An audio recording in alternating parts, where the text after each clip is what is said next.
बिस्मिल्लाहिर्रहमानिर्रहीम। आज का हमारा टॉपिक है फील्ड्स ऑफ फोर्स। तो फील्ड्स ऑफ फोर्स में न्यूटन ग्रेविटेशनल लॉ और कूलम्ब्स लॉ हमें इंफॉर्मेशन देते हैं about the magnitudes and direction of the gravitational and electric force. तो जैसे ही हम ये बात करते हैं कि न्यूटन और कूलम्ब्स लॉ हमें ग्रेविटेशनल और इलेक्ट्रिक फोर्स की मैग्नीट्यूड और डायरेक्शन के बारे में बताते हैं, तो यहीं पे दो क्वेश्चन अराइज होते हैं। Number one, what are the origin of these forces, कि इन फोर्सेस का ओरिजिन क्या है। और number two, how these forces transmit from one mass to another और one charge to another charge, कि एक मैस से दूसरे मैस में कैसे ये फोर्सेस ट्रांसमिट होती हैं और एक चार्ज से दूसरे चार्ज में कैसे ये फोर्सेस ट्रांसमिट होती हैं। तो ये दो क्वेश्चन हमने यहाँ पे अंडरस्टैंड करने। तो अगर मैं पहले क्वेश्चन के आंसर की बात करूँ, जिस क्वेश्चन में पूछा गया है कि what are the origin of these forces, कि इन फोर्सेस का ओरिजिन क्या है, तो न्यूटन ग्रेविटेशनल लॉ और कूलम्ब्स लॉ दोनों लॉज इन फोर्सेस के ओरिजिन को बताने के लिए बिल्कुल फेल हो चुके हैं, और ना ही हम आपको बताने वाले हैं कि इन फोर्सेस का ओरिजिन क्या है। किसी को नहीं पता कि इन फोर्सेस का ओरिजिन क्या है, ये सिर्फ अल्लाह की ज़ात को पता है कि इन फोर्सेस का ओरिजिन क्या है। तो इसीलिए हमारा जो इस क्वेश्चन का आंसर बनेगा वो होगा इज स्टिल अननोन, कि हम नहीं जानते कि इन फोर्सेस का ओरिजिन क्या है, ये जानना अभी बाकी है। तो जब इंशाल्लाह में पता चलेगा तो हम आपको ज़रूर बताएंगे। तो इसीलिए हम इन फोर्सेस को basic forces of the nature का नाम देते हैं। ठीक हो गया जी।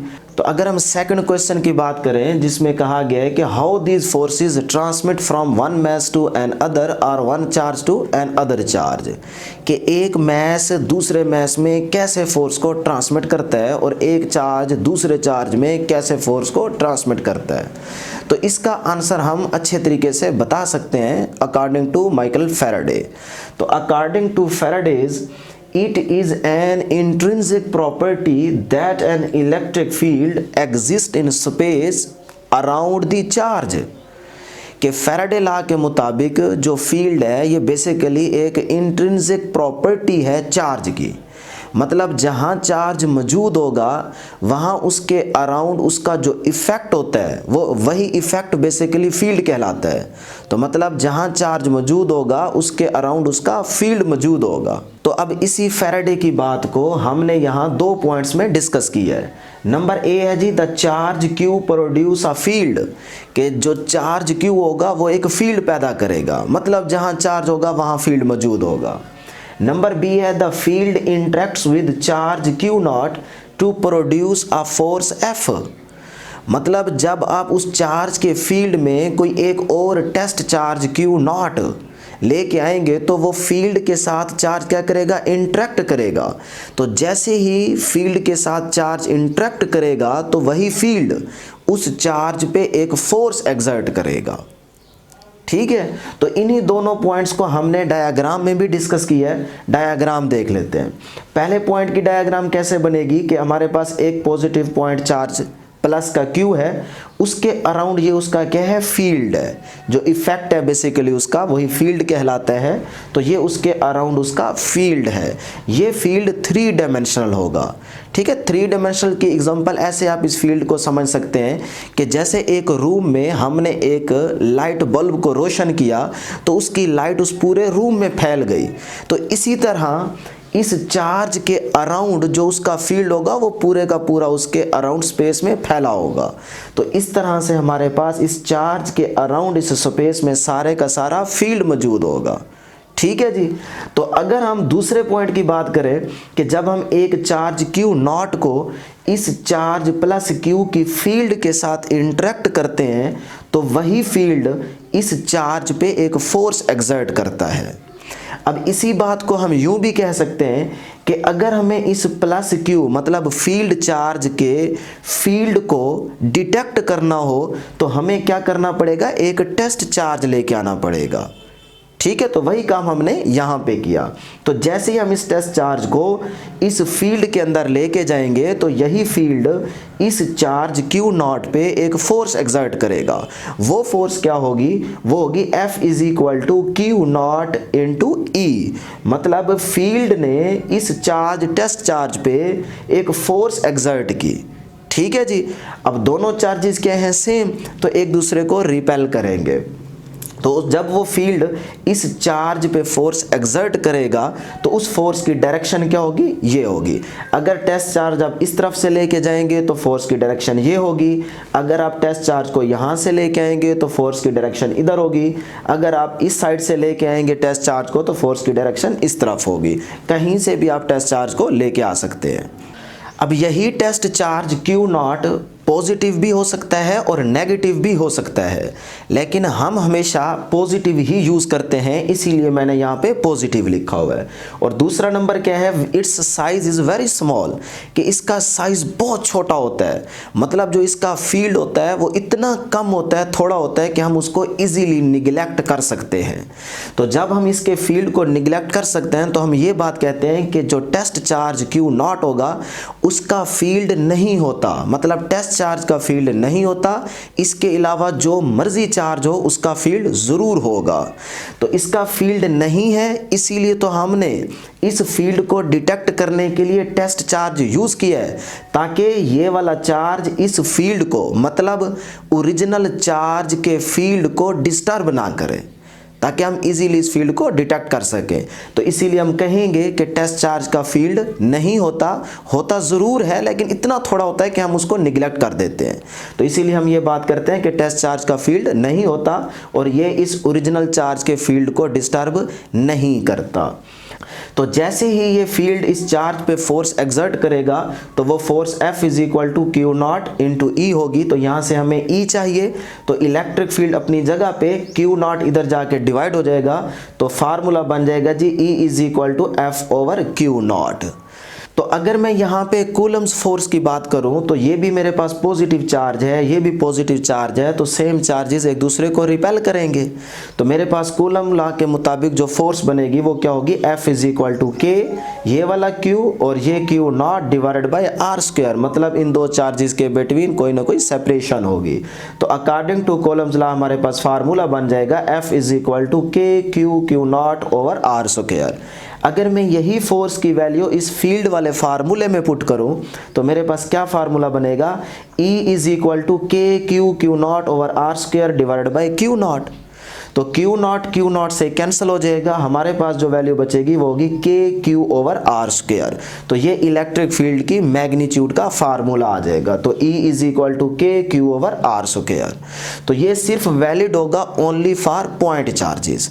तो अगर हम इसकी वेक्टर फॉर्म को देखना चाहें तो वो होगी E is equal to K Q over R square into R unit vector. यहाँ पे आप एरो यूज कर सकते हैं। ठीक है, तो इसमें दो बातें आपने याद रखनी है कि नंबर 1, E डायरेक्टली प्रोपोर्शनल होगा चार्ज के और E इनवर्सली प्रोपोर्शनल होगा स्क्वायर ऑफ द डिस्टेंस के। कि अगर आपका डिस्टेंस ज़्यादा होगा तो फील्ड वहाँ कम होगा, अगर डिस्टेंस कम होगा तो फील्ड वहाँ पे स्ट्रॉन्ग होगा, ज़्यादा होगा।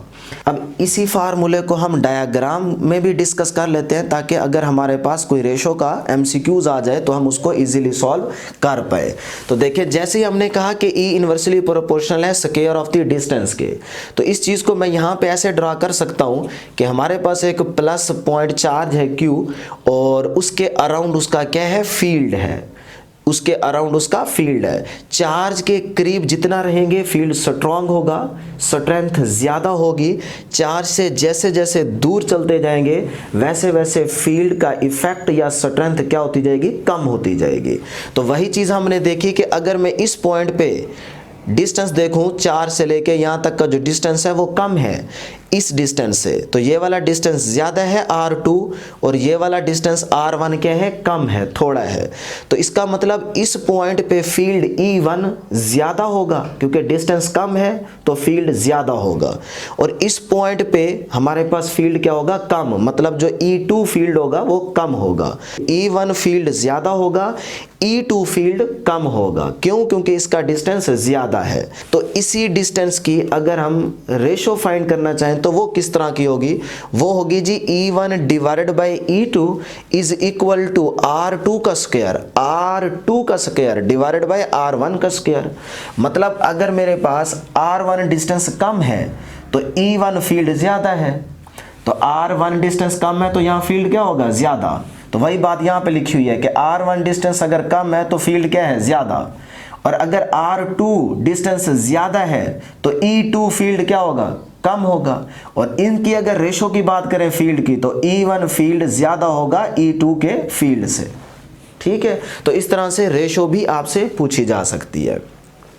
और यहीं पे अगर मैं छोटी सी एक और बात डिस्कस करूं कि जब हमने कहा कि इस पॉइंट पे जो इलेक्ट्रिक फील्ड होगा वो क्या होगा, E1 is equal to KQ divided by R1 का स्क्वायर। और अगर इस पॉइंट की बात करूं तो यहाँ फील्ड क्या होगा, E2 is equal to KQ over R2 का स्क्वायर। तो इसी तरह मैं इस पूरे रीजन में किसी भी पॉइंट पे अगर फील्ड फाइंड करना चाहूँ तो उस फील्ड की वैल्यू क्या होगी, E is equal to KQ over R square. लेकिन अगर मैं ये बात करूं कि जहां पे मेरे पास चार्ज मौजूद है, मतलब इस पोजीशन की, इस लोकेशन की बात करूं कि जहां पे चार्ज मौजूद है, उस लोकेशन पे, उस पोजीशन पे अगर मैं फील्ड फाइंड करना चाहूं तो वो क्या होगा। देखें, अगर चार्ज के अराउंड कहीं पे भी आप फील्ड को फाइंड करना चाहेंगे तो हमारे पास फील्ड क्या होगा, E is equal to KQ over R square. लेकिन जहां चार्ज मौजूद है उस पोजीशन पे, उस लोकेशन पे अगर मैं फील्ड को फाइंड करना चाहूं तो फिर फील्ड क्या होगा। तो याद रखिएगा, जहां चार्ज मौजूद होगा वहां हम फील्ड को फाइंड नहीं कर सकते। नंबर 1, वहां पे R क्या हो जाएगा, 0। तो something over 0 is called infinity, नहीं अनडिफाइंड, मतलब फंक्शन अनडिफाइंड हो जाएगा। तो इसीलिए जहां चार्ज मौजूद होगा उस लोकेशन पे हम कभी भी फील्ड को फाइंड नहीं कर सकते। हाँ, चार्ज के अराउंड आप कहीं पे भी फील्ड को इजीली फाइंड कर सकते हैं। और याद रखिएगा, फील्ड 0 कब होगा, जब R इन्फिनिटी को अप्रोच करेगा तो वहां पे फील्ड क्या होगा, फिर 0 हो जाएगा। तो इसी बात का अगर हम ग्राफ देखें तो ग्राफ क्या होगा, E और R के बिटवीन, E और R का रिलेशन क्या है, इनवर्स। तो इसका जो ग्राफ बनेगा वो कुछ इस तरह का होगा। तो ये कर्व आपके पास इसकी ग्राफ की बनेगी। और ये कर्व क्या शो कर रही है कि जैसे जैसे आप R को इंक्रीज करते जाओगे हमारा फील्ड क्या होता जाएगा, डिक्रीज होता जाएगा। अगर मैं R को 2 टाइम इंक्रीज कर दूं तो फील्ड 4 गुना कम हो जाएगी, क्योंकि R का स्क्वायर है ना, तो 2 का स्क्वायर 4 हो जाएगा। तो इसका मतलब अगर R को 2 टाइम इंक्रीज किया जाए तो फील्ड हमारे पास 4 गुना कम हो जाएगी। तो ये थी हमारी आज की डिस्कशन। अब जितनी चीज़ें मैंने यहाँ पे डिस्कस की हैं इससे पहले और ये वाली चीज़ें जो हमने डिस्कस की हैं, इन्हीं बातों को मैंने छोटे छोटे पॉइंट्स में एक स्केच तैयार की है। तो अगर आप सिर्फ इस छोटे से स्केच को तैयार कर ले, याद कर ले, तो आपकी डेफिनेशंस भी हो जाएंगी, आपके एमसीक्यूज भी हो जाएंगे और पूरे का पूरा ये फील्ड ऑफ फोर्स का टॉपिक आपको अच्छे तरीके से तैयार हो जाएगा। तो इसी को हम डिस्कस कर लेते हैं कि इलेक्ट्रिक फील्ड जो है, number 1, electric field is a vector quantity. Electric field vector quantity है। Since F is equal to QE, जैसा कि हम जानते हैं कि F is equal to QE के बराबर है, तो जो इलेक्ट्रिक फील्ड की डायरेक्शन होगी वो वही डायरेक्शन होगी जो फोर्स की डायरेक्शन होगी। अगर हम इलेक्ट्रिक फील्ड के यूनिट की बात करें तो यूनिट क्या होगा इसका, न्यूटन पर कॉलम या वोल्ट पर मीटर। अब न्यूटन पर कॉलम वोल्ट पर मीटर के बराबर होता है। किस तरह से, इसको देख लेते हैं। As work done is equal to FD और पोटेंशियल इज इक्वल टू क्या होता है, work done per unit charge.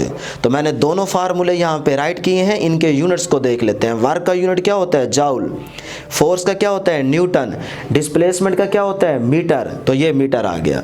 इसी तरह यहाँ से अगर वर्क को कैलकुलेट करें तो work is equal to Q into V बनेगा। अब वर्क का यूनिट क्या होता है, जाउल। चार्ज का यूनिट क्या होता है, कॉलम। और पोटेंशियल का यूनिट क्या होता है, वोल्ट। तो joule is equal to coulomb into volt आ गया। अब इस जाउल की जगह मैं ये वाले जाउल की वैल्यू न्यूटन मीटर यहाँ लिख सकता हूँ जाउल की जगह। तो मैंने इस जाउल की जगह न्यूटन मीटर लिखा और ये कॉलम इंटू वोल्ट वैसे का वैसे आ जाएगा। अब न्यूटन अपनी जगह पे, कॉलम उधर मल्टीप्लाई हो रहा है, इधर आके डिवाइड हो जाएगा। तो न्यूटन पर कॉलम इज इक्वल टू, ये मीटर मल्टीप्लाई हो रहा था, वोल्ट के नीचे जाके डिवाइड हो जाएगा। तो ये बन गया वोल्ट पर मीटर। तो न्यूटन पर column is equal two volt पर मीटर के बराबर आ गया। तो इसीलिए हमने कहा इलेक्ट्रिक फील्ड का यूनिट न्यूटन पर कॉलम भी हो सकता है और वोल्ट पर मीटर भी हो सकता है। तो उसके बाद है जी इलेक्ट्रिक फील्ड जो है ये सेटिस्फाई करता है प्रिंसिपल ऑफ द सुपरपोजिशन को। अब प्रिंसिपल ऑफ द सुपरपोजिशन क्या है, इससे पहले की वीडियो में हम डिटेल में डिस्कस कर चुके हैं, तो वो वीडियो आप जरूर देखिए, तो आपको प्रिंसिपल ऑफ द सुपरपोजिशन पता चल जाएगा।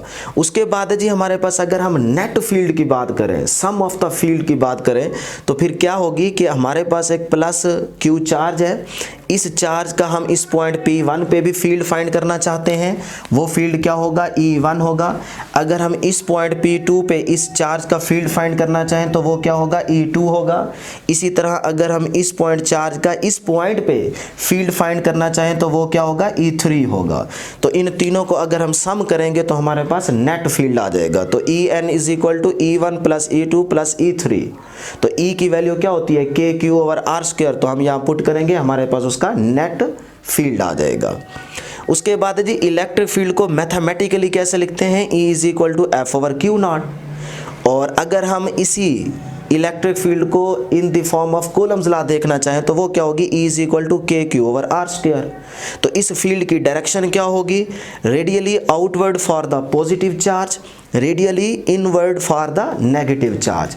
अगर पॉजिटिव चार्ज होगा तो फील्ड की डायरेक्शन आउटवर्ड होगी, और अगर नेगेटिव चार्ज होगा तो फील्ड की डायरेक्शन क्या होगी, इनवर्ड होगी।